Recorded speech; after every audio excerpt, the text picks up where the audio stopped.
Hi everyone, welcome to our Module 6 lecture over supporting material and oral citations. This lecture is super important to pay attention to if you want to create speeches with reputable information and become a really trustworthy speaker.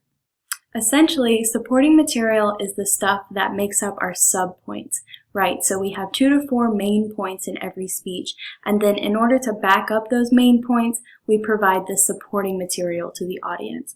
So, supporting material can 1, illustrate and elaborate upon our ideas, 2, it can provide evidence for our main points, and 3, it can engage our audience in a more full and compatible way. Your Pocket Guide to Public Speaking says that the best supporting material should be relevant, so it relates well to your topic and is relevant to the subject matter you're speaking on.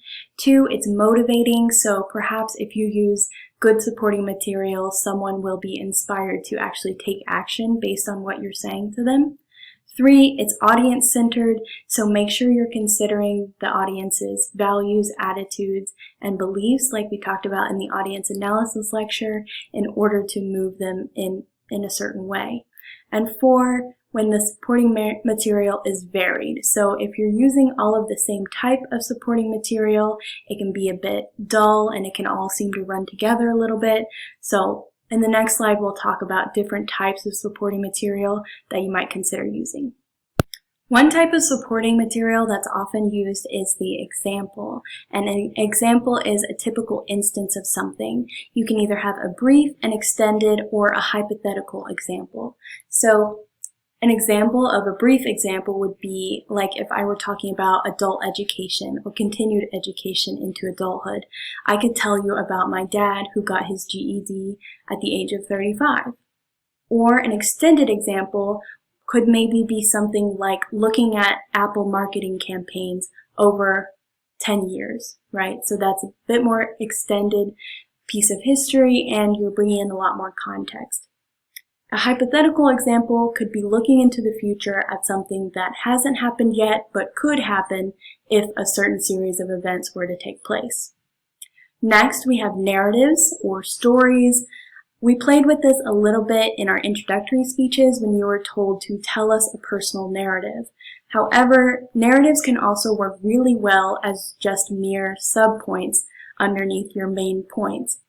These often come in the form of little anecdotes or personal stories that happen to you to illustrate a point, or they could be in the form of like fables or myths that you've heard or that you've made up. Just make sure that if you're telling a story that you didn't make up yourself, to give credit.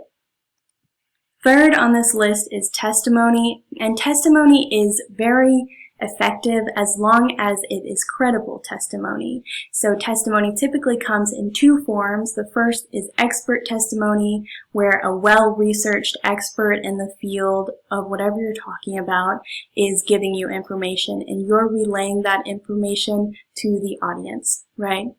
The other type is lay testimony, where the person isn't necessarily an expert on the topic, but they're unique in that perhaps they witnessed or went through this experience themselves, and so they're giving you a first-hand account of what they saw and heard, etc. Lastly, we have facts and statistics, and I'm sort of lumping these together because they're very similar. Facts are just retellings of things that actually happened, like historical facts, or things that are happening currently, right? So they often come in the form of researched data and findings, and these facts can either be credible or non-credible, which we'll talk about a little bit later. Statistics are facts in number forms, and statistics can be very helpful in illustrating a point because if there's a number or percentage that shocks an audience, it can be particularly moving and persuasive when you are able to present a good statistic. We'll now move on to talking about how to find credible sources and how to differentiate between credible and non-credible sources of information. I'm sure you all know by now that not everything you read is correct. Some of it can be misinformation or disinformation, and we need to watch out for that in order to become reputable speakers.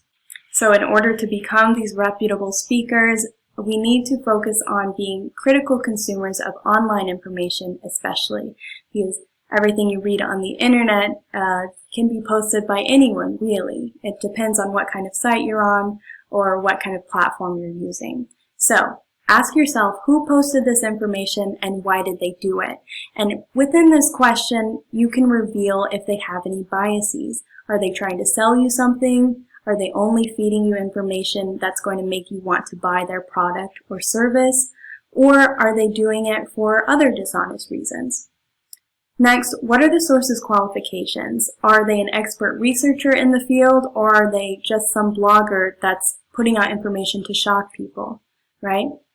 Next, where is similar information found? If you can locate more of this type of information in 3 other credible places and your facts are checking out in each of these credible sources, then it's likely verifiable and you're good to go on that kind of information. Lastly, is this information timely?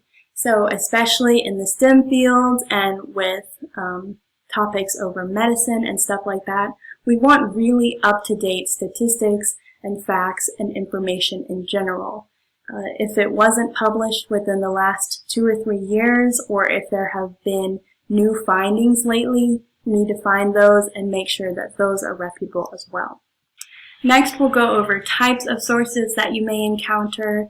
The first one is called a primary source, and these provide first-hand accounts or direct evidence of some event. They usually come in the form of digital collections, so you'll often see like long-form interviews of World War II survivors or people who witnessed very historical events firsthand. Next, you could use your own personal knowledge and experience as primary sources, so all of our introductory stories were primary sources. And of course, any interviews or surveys that you conduct in the research prior to giving your presentation can be counted as primary sources. On the other hand, we have secondary sources, and these are used to provide analysis or commentary on those primary sources. So they're sort of supplemental information. These are not directly observed or created by the event. They're just providing extra on top of what actually happened or was created in that historical event. So this includes books, newspapers, periodicals, government publications, reference works like encyclopedias, almanacs, etc., internet sources, blogs, social news sites, and most importantly to us, this also includes like peer-reviewed journal articles and things like that. Now, let's talk about one of the most important topics of our entire semester, which is oral citations.